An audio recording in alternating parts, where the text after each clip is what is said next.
Assalamualaikum warahmatullahi wabarakatuh.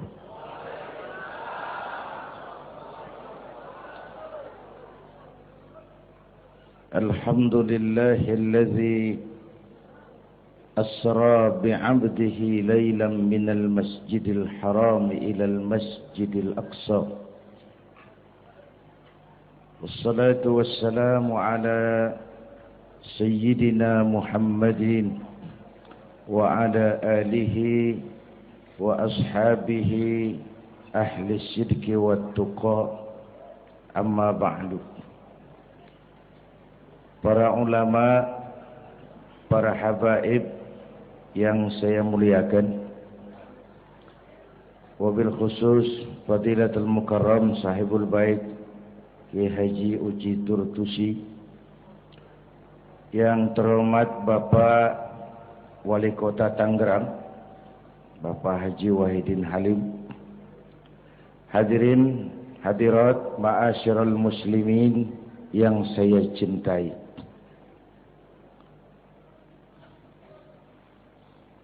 Pertama, Isra dan Mi'raj adalah peristiwa besar yang hanya bisa diterima dengan iman. Peristiwa ini bukan tidak masuk otak. Otaknya kekecilan untuk memahami peristiwa sebesar Isra dan Mi'raj. Satu perjalanan yang sangat jauh ditempuh dalam waktu yang amat singkat. Menurut otak tidak mungkin. Menurut kebiasaan tidak bisa. Menurut pengetahuan impossible. Menurut iman apa yang tidak bisa kalau Allah yang mau. Itulah sebabnya peristiwa yang dahsyat ini menurunkan perintah solat sebagai sandaran vertikal bahwa kita memang perlu Allah. Kita memang perlu Allah.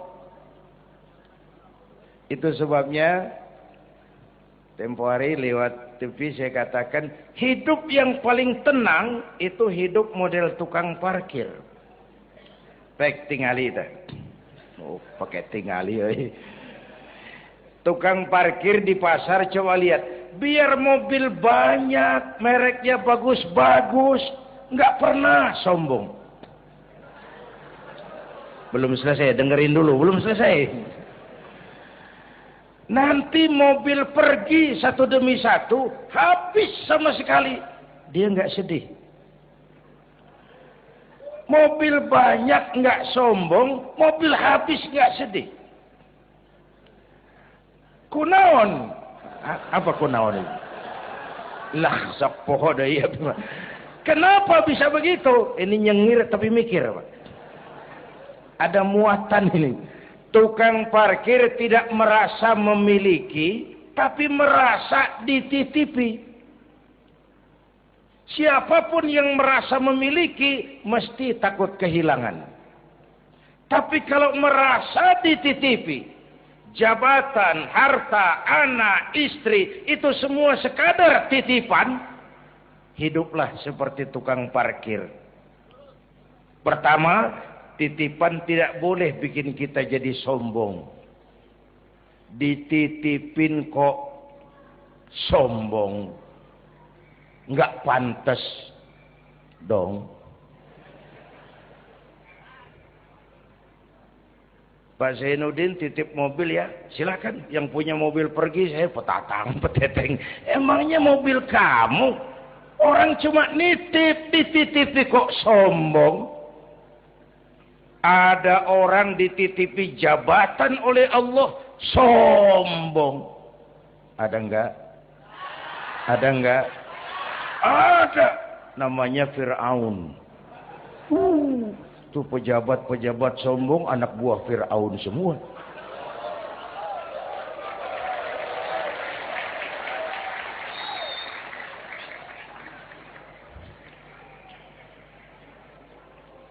Ada orang dititipi harta oleh Allah jadi orang kaya, sombong.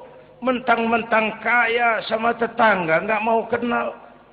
Mentang-mentang kaya orang lain kecil semua. Mentang-mentang kaya jalan nggak nginjak tanah. Kuntilanak. Dititipin kok sombong, nggak pantas dong. Satu. Yang kedua, titipan harus dijaga baik-baik. Kalau tidak dijaga bisa rusak. Kalau rusak yang nitip marah. Yang nitip marah. Pak, saya mau ngaji, titip sepeda motor. Silakan. Selesai pengajian sepeda motor diambil, kaca spionnya pecah. Knalpot hilang. Bemper penyok. Marah nggak? Saya kan nitip, kenapa nggak dijaga? Apa bedanya?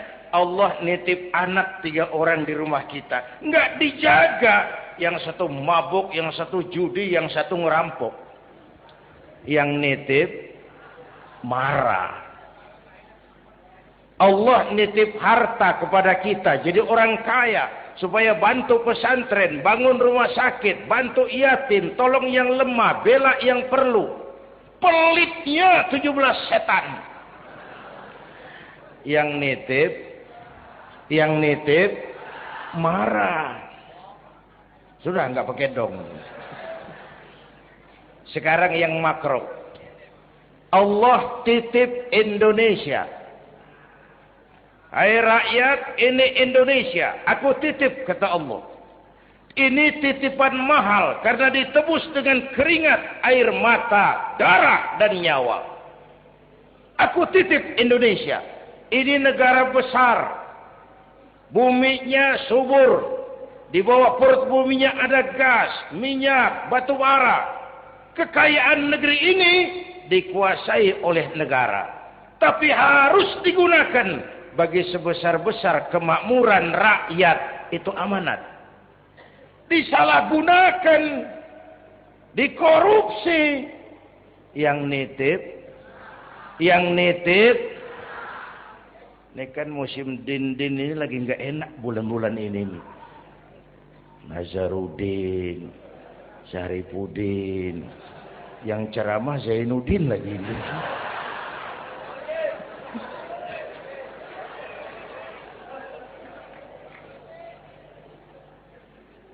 Yang nitip marah. Kalau yang nitip marah, dia suruh makhluknya yang lain negur kita. Makhluknya yang lain diperintah negur kita. Siapa? Merapi. Batuk. Bromo muntah. Semeru demam. Anak Krakatau menggigil. Angin puting beliung, banjir di mana-mana, gempa, longsor, hujan es. Kebayuran hujan es. Tetangga saya udah nyiapin sirup. Mau hujan es. Innalillahi wa inna ilaihi rajiun. Angin teh makhluk, Mang. Air makhluk, gunung makhluk. Tidak mungkin makhluk bergerak sendiri. Eta teh Merapi teh demo, Mang, demo. Kalau kita rakyat kecil demo, Satpol PP turun. Kalau Merapi demo, siapa yang mau ngademin? Mbah Marijan. Selesai. Mbah Marijan udah kumpul sama Mbah Surip. Di alam barzah tuh. Udah rapat saya dengar. Kata Mbah Surip, tenang saja Mbah Marijan, tak gendong. Aman sudah.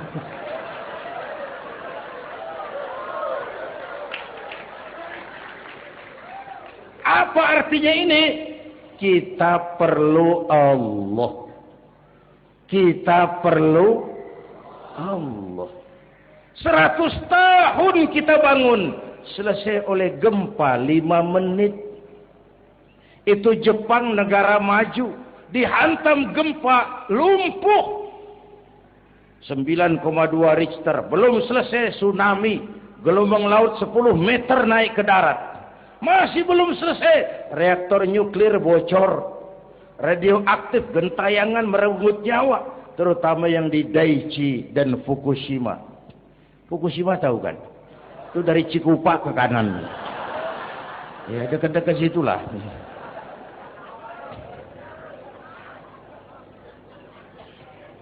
Kita perlu Allah.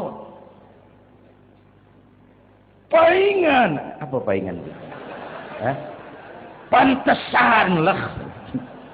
Pantesan orang yang paling bersih hatinya Rasulullah.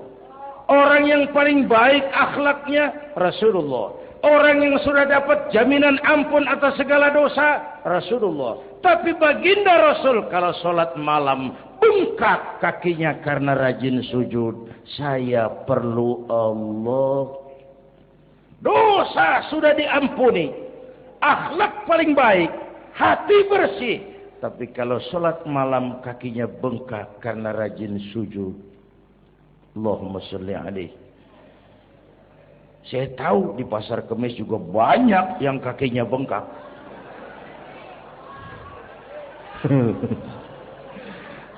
Kita perlu Allah.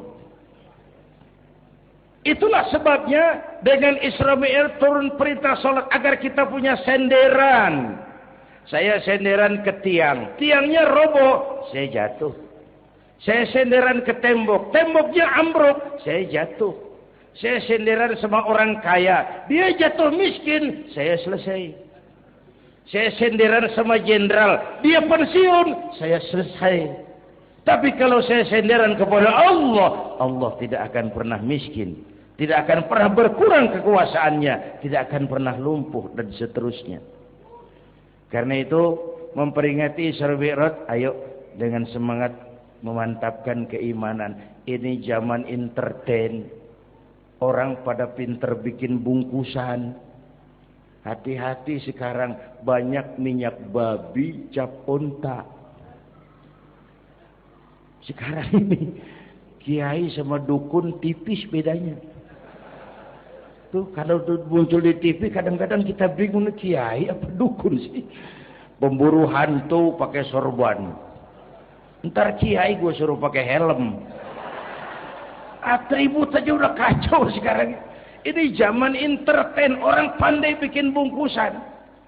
Maka kembali kepada ajaran agama, kita harus disiplin. Semua konsep agama muaranya disiplin. Syahadat, apa? Disiplin akidah. Saya bersaksi tidak Tuhan selain Allah. Kalau begitu, saya tidak akan menyembah kecuali hanya kepada Allah. Saya tidak akan menyekutukannya dengan sesuatu pun.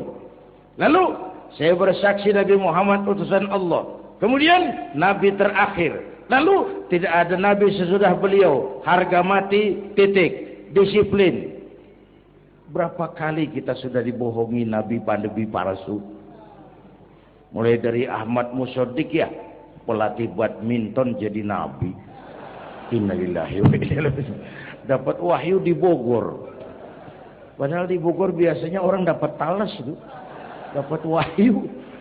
Ditangkap polisi 4 tahun dihukum. Selesai dia rancai kek Bandung. Namanya Zayuti, tukang cukur. Ngaku dapat wahyu jadi nabi lagi, dan anehnya ada aja yang ikut.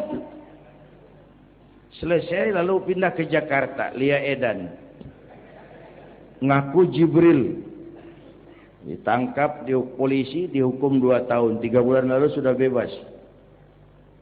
Ditangkap, paling hebat polisi kita itu bukan cuma teroris, Jibril. Di mana di dunia ada polisi nangkap Jibril kalau bukan?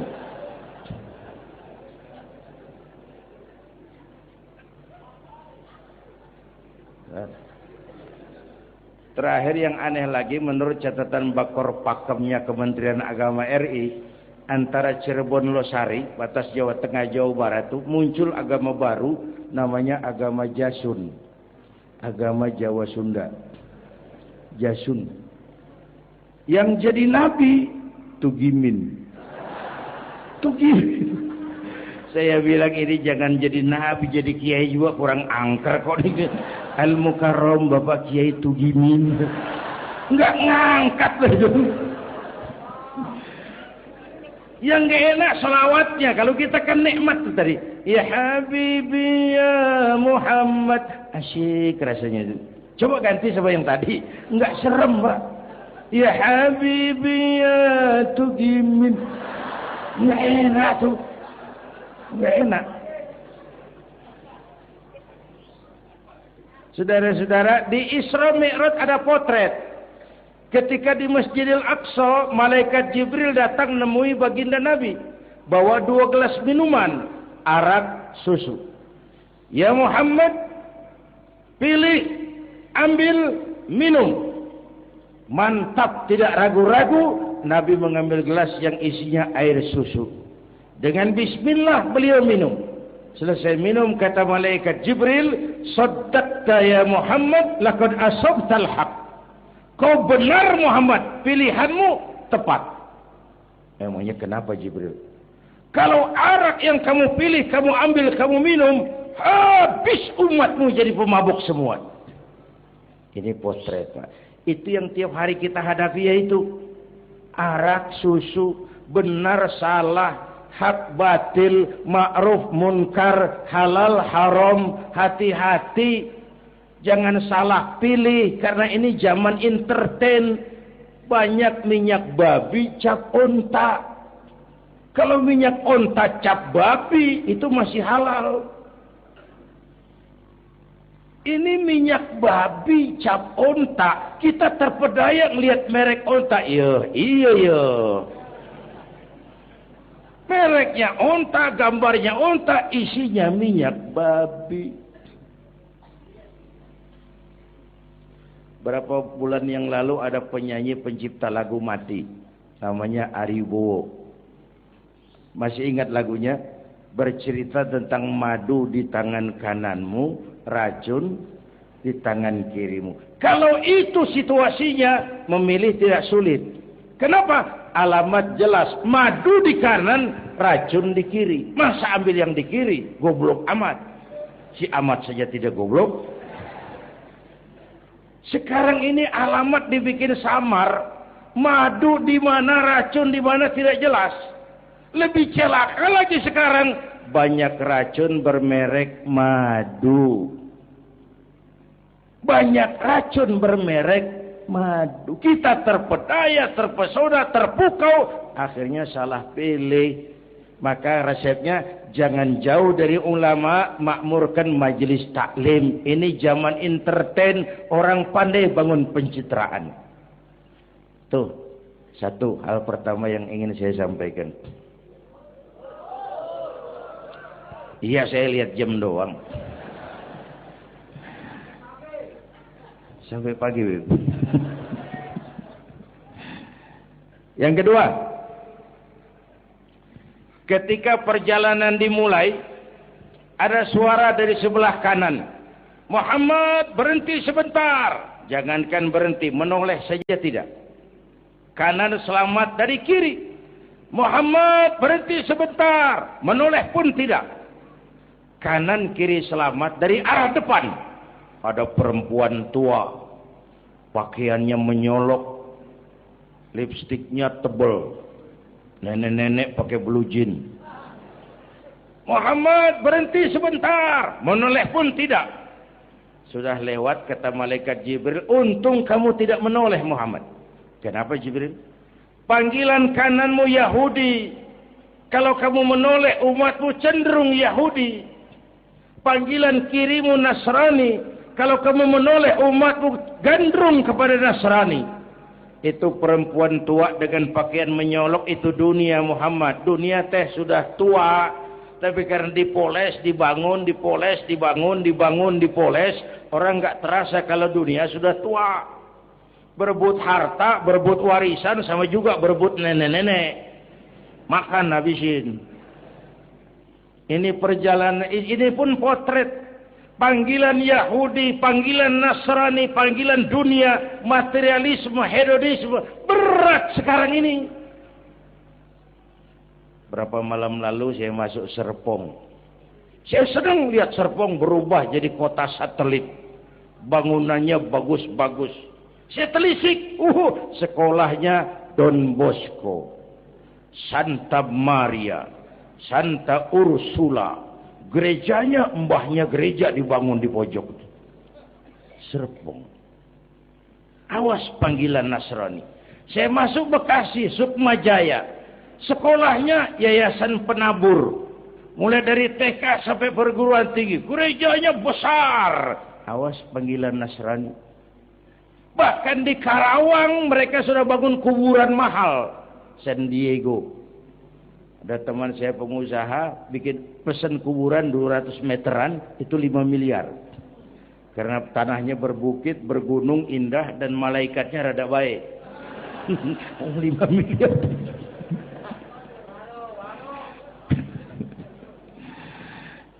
Panggilan Yahudi, siapa membantah? Yahudi itu menguasai ekonomi dunia. Di Amerika itu tidak ada orang bisa masuk gedung putih jadi presiden tanpa dukungan Yahudi. Menentukan. Bahkan roda ekonomi dunia sekarang ini diwarnai oleh Yahudi. Israel itu Amerika kecil. Amerika itu Israel besar. Lalu panggilan Nasrani. Dengan segala gaya dan dana. Dan terakhir panggilan materialisme dunia. Panggilan hedonisme, panggilan materialisme. Menghadapi panggilan-panggilan ini, ayo kita umat Islam luruskan saf, rapatkan barisan, jangan jauh dari ulama, makmurkan majelis taklim. Itu yang kedua. Yang ketiga, Haram Aqsa ini perjalanan vertikal katanya. Aqsa Aras ini perjalanan vertikal. Haram Aqsa perjalanan horizontal. Aqsa Aras perjalanan vertikal. Hablum minan nas, hablum minallah. Isra Mi'raj mau ingatkan kita, semua kita perantau di dunia ini. Perantau harus pulang. Orang yang selesai merantau di dunia disebut telah pulang ke rahmatullah. Kenapa pulang? Perantau, nggak boleh netep. Bodoh kalau ada perantau, tahu perantau, tapi nggak pernah mikirin pulang. Dan saya mau bilang, orang pulang sebenarnya enak. Ayo contoh beberapa soal etimologis. Waktu SD dulu ada pelajaran yang kita nggak suka, gurunya galak. Pas pelajaran dia pengumuman, Bapak guru tidak masuk sekolah, anak-anak boleh pulang. Seneng nggak? Seneng nggak? Kenapa seneng? Karena boleh pulang. Orang pulang seneng. Contoh lagi. Lebaran masyarakat pulang mudik. Senang enggak? Kenapa senang? Pulang. Orang pulang senang. Sekarang selesai hidup di dunia, kita pulang kepada Allah. Senang enggak? Ragu-ragu. Mau bilang senang takut besok. Gitu. Mestinya senang pulang. Apa yang bikin pulang yang satu itu kok berat? Kelihatannya dua. Pertama, kita ini sering mencintai sesuatu berlebihan. Berakar di hati. Datang saat pulang, tidak siap menghadapi perpisahan. Ada yang bergantung di sini. Pulang jadi berat. Kalau cinta Allah sepenuhnya, cinta alam seperlunya, pulang enak. Yang kedua, bekal nggak cukup. Sengsara di jalan, pulang jadi berat. Nggak punya bekal kok pulang, itu nekat. Belum sempat sholat, modar. Kok berani amat nggak punya bekal pulang. Kalau bekal cukup, pulang itu menyenangkan. Kenapa? Itu satu keharusan. Iya, kalau umat-umat terdahulu umurnya relatif panjang. Kalau kita ini mencontoh baginda Rasul, beliau wafat umur 63. 63 itu standar. Kalau mencontoh Nabi, jatah kita 63. Kalau malam ini kita sudah 50 tahun, tinggal 13. Waspada. Kalau malam ini kita sudah 62 tahun 11 bulan, udah jangan pakai pantangan, apa aja makanlah Pak, sebulan lagi tuh. Sebulan lagi, syukur-syukur dapat bonus. Dan saya bilang mati itu tidak pakai abjad. Kalau pakai abjad bisa nunggu, mati bang ngacak. Kadang-kadang kakeknya segar bugar, cucunya pae. Kalau mati pakai abjad, enak nunggunya. Tahun ini yang mati A, tahun depan B, tahun berikutnya C, lalu D, terus F, lalu G, lalu H. Saya Z. Repot saya, nggak ada yang ngurus, orang udah habis.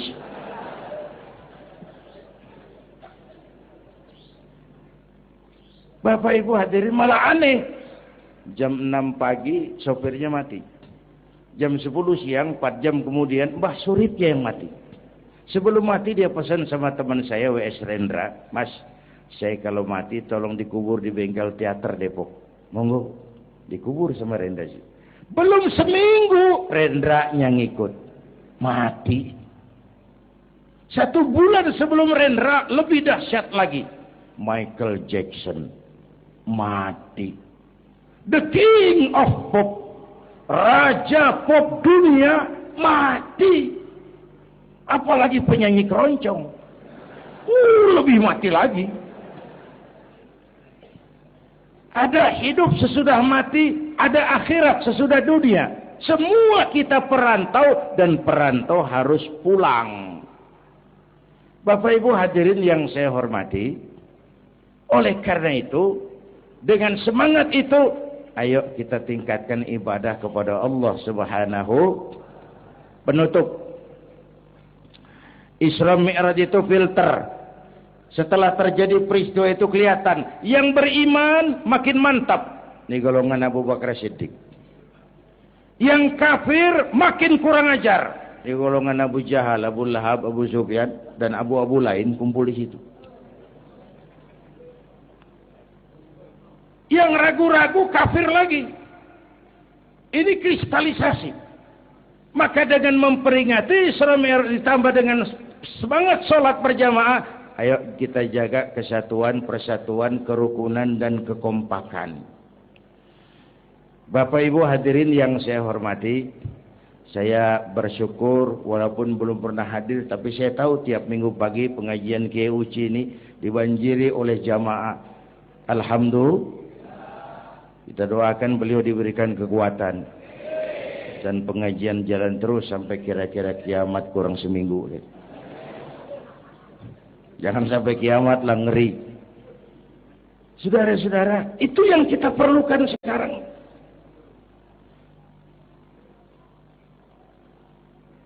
Menjaga semangat kebersamaan seperti diajarkan di masjid ini. Coba baik tingali akhlak masjid.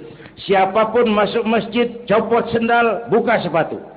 Kenapa? Tidak ada warga kelas 1 di sini. Semua sama di depan Allah. Ini masyarakat yang mau kita bangun. Lurah masuk masjid, buka sepatu rah. Camat masuk masjid, buka sepatu mat. Wali kota masuk masjid, buka sepatu. Ini Pak yang ngomong dia tuh. Sembarangan tak.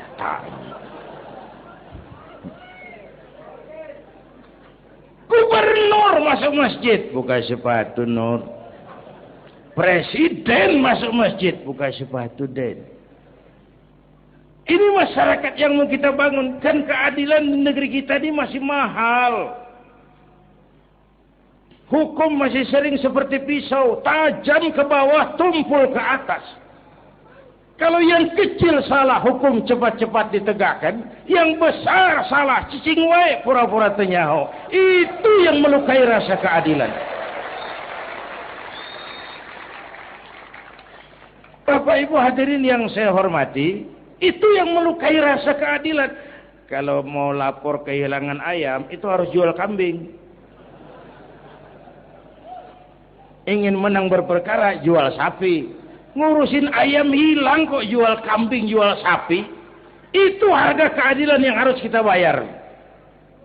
Karena itu ke depan belajar dari sejarah. Kita bukan cuma perlu pemimpin pinter, tapi juga benar. Malahan lebih baik benar enggak tapi pintar ketimbang pintar tapi enggak benar. Capek dibohongi pemimpin yang cuma pintar tapi enggak benar. Disuruh ngurus beras, malah nimbun beras. Disuruh ngurus laut, jadi bajak laut. Disuruh ngurus hutan, rame-rame jadi orang hutan. Gitu. Kita rindu munculnya sosok-sosok macam Umar bin Abdul Aziz. Punten nih. Itu Umar bin Abdul Aziz waktu terpilih jadi khalifah, yang pertama diucapkan inna lillahi wa inna ilaihi raji'un. Terpilih jadi presiden bukan alhamdulillah, inna lillah. Pagi dilantik, malam pesta. Pesta apa? Dangdut? Enggak. Pesta air mata. Di mana? Di mihrab dalam masjid, sujud sambil berlinang air mata. Istrinya tanya, "Bang?" "Iya sayang." "Oh, udah dengerin aja, orang improvisasi." "Iya sayang." "Abang kan sekarang jadi khalifah." "Kenapa nangis?" "Itu Fatimah, itu sebabnya saya nangis karena saya dipilih aklamasi secara sebagai khalifah.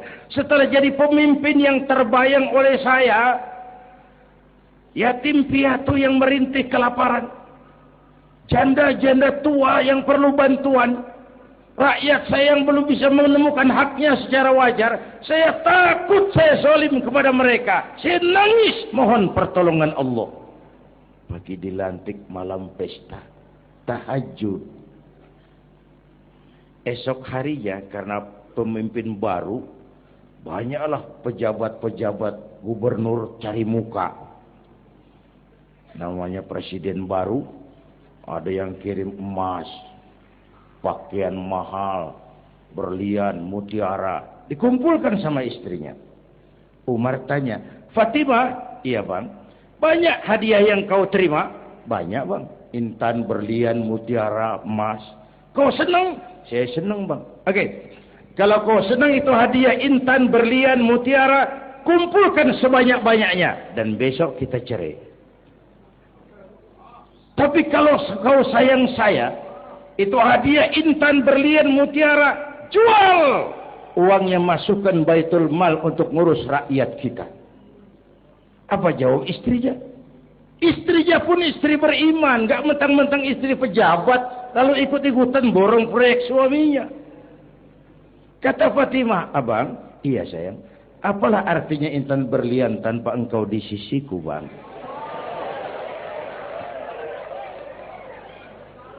"Jual sajalah, jual untuk ngurus kepentingan rakyat.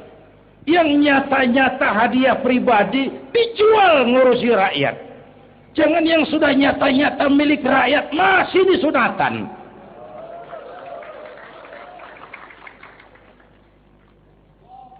Yang antik lagi, satu malam beliau kerja di kamar, pakai lampu templok, nulis.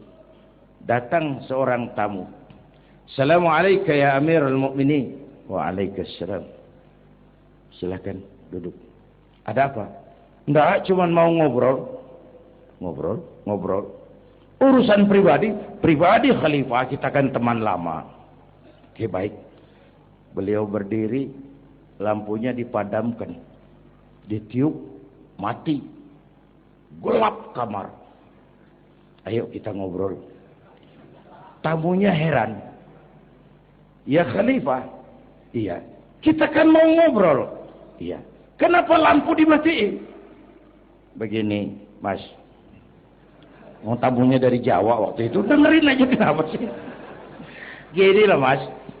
Tadi waktu sampean datang tuh. Kan sampean lihat saya lagi kerja. Iya. Saya kerja tadi ngurusi rakyat. Tentu. Saya kan pakai lampu. Memang. Lampunya kan pakai minyak. Pasti. Minyaknya kan beli. Iyalah. Belinya pakai uang. Tentu. Uangnya uang rakyat. Kita mau ngobrol urusan pribadi. Nggak usah pakai minyak rakyat Mas. Ayo ngobrol sampai subuh ini. Kalau yang kecil saja orang sudah berhati-hati. Apalagi menghadapi urusan yang jauh lebih besar ke depannya. Bapak Ibu hadirin yang saya hormati. Oleh karena itu. Kita memerlukan semangat kebersamaan. Walaupun tidak harus selalu bersama-sama. Ini adalah potret terakhir. Baginda Nabi di awal-awal perjuangan didampingi 5 figur utama. Pertama, Nabi punya Sayyidina Abu Bakar Siddiq. Ini sahabat merangkap mertua. Orang tua bijaksana, tempat Nabi tukar pikiran.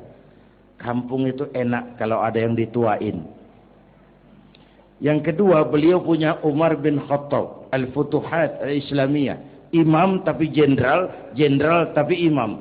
Gagah, berani untuk Islam. Selesai? Belum. Yang ketiga, Nabi punya Utsman bin Affan.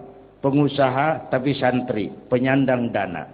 Umat akan maju kalau banyak punya Utsman. Yang keempat, Nabi punya Ali bin Abi Thalib. Tokoh muda, tapi intelek. Yang kelima, beliau punya Khadijah binti Khuwailid. 5 figur utama, bahu-membahu, membantu perjuangan Nabi. Begitulah kita berjuang. Mesti punya segala hal. Mesti punya senjata yang namanya golok, gergaji, pisau, silet. Harus punya. Kapan makainya? Lihat lawannya. Yang kamu hadapi apa? Kumis Pak. Silet turun. Yang kamu hadapi apa? Akar kayu nangka Pak. Kampak maju. Ini kita sering emosi nggak para rugu. Yang dihadapin kumis, kampak yang maju. Urusan nggak selesai bibir bongkar Pak. Anak-anak muda nggak cukup dibakar emosinya. Berani harus, nekat jangan. Berkorban siap, konyol nanti dulu. Mati syahid, ayo. Mati sangit, jangan. Berani sama nekat tipis loh bedanya. Berani harus, nekat jangan. Berkorban siap, konyol nanti dulu. Bapak Ibu hadirin yang saya hormati, dengan semangat kebersamaan, saya yakin kita bisa berbuat lebih banyak. Inilah barangkali sekelumit ikut tasyakur saya. Mudah-mudahan ada manfaatnya buat kita semua. Lebih kurang mohon maaf. Usikum wa iyaya bitaqwallah. Aqulu qawli hadza. Wassalamualaikum warahmatullahi wabarakatuh.